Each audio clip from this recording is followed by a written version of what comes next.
微型小说选读，郑南川作品《初恋》，首发香港文学，朗诵赵红艳。没人知道秦的初恋是怎么样的，他自己也不知道。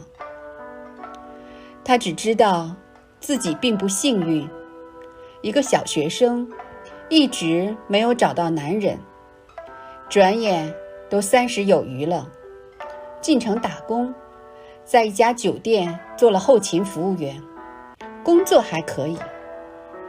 不过秦是个长得很清秀的女人，一个人的生活简简单单，连恋爱也没谈过。下班了，总喜欢在酒店后院的草地上打打毛衣，玩玩手机，不时还听到自己笑出的声音。这天，他身边走过一个男人，应该说是一个洋人。他主动用中文对他说：“你好，我叫麦克。”秦抬头一看，心里一跳，赶快回答说：“你好。”这男人有40岁的样子，真够男人样，帅气十足。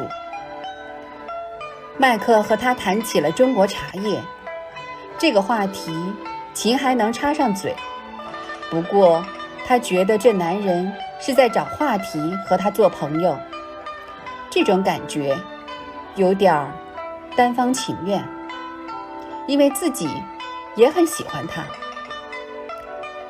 从那天起，秦对酒店后院的草地多了感情，就想待在那里，见到那个帅哥。其实麦克的动机被秦猜出来了，他有事儿没事儿就到院子里见他，不过他们的关系总是难以突破。用秦的话说，自己没经验，胆子太小，总是畏畏缩缩，也不知道该怎样做才是爱情。不过秦发现自己开始有了爱的痛苦，就像丢了魂似的。他知道这叫渴望。麦克说过，几次约他去酒吧，秦担心自己是乡下人，喝酒到底要有什么情调也拿不准，一直没勇气答应。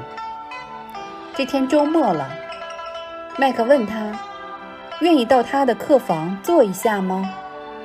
就在屋里说说话，喝点茶，该没问题吧？秦答应了。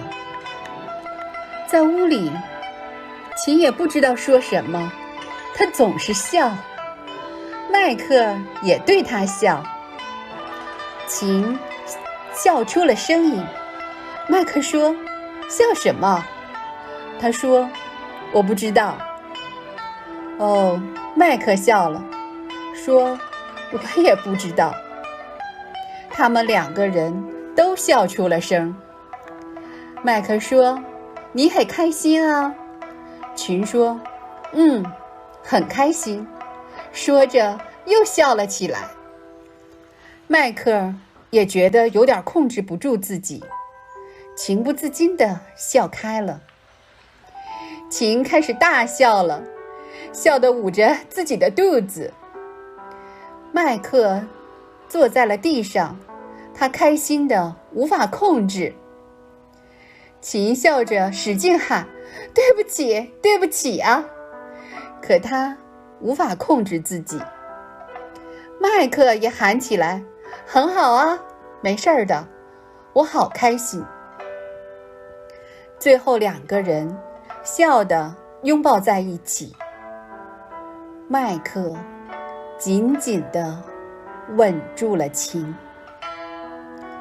秦终于停止了笑声，他把自己交给了麦克。好幸福！他们站在窗子前，看到远方的太阳红红的，像火热的心一样。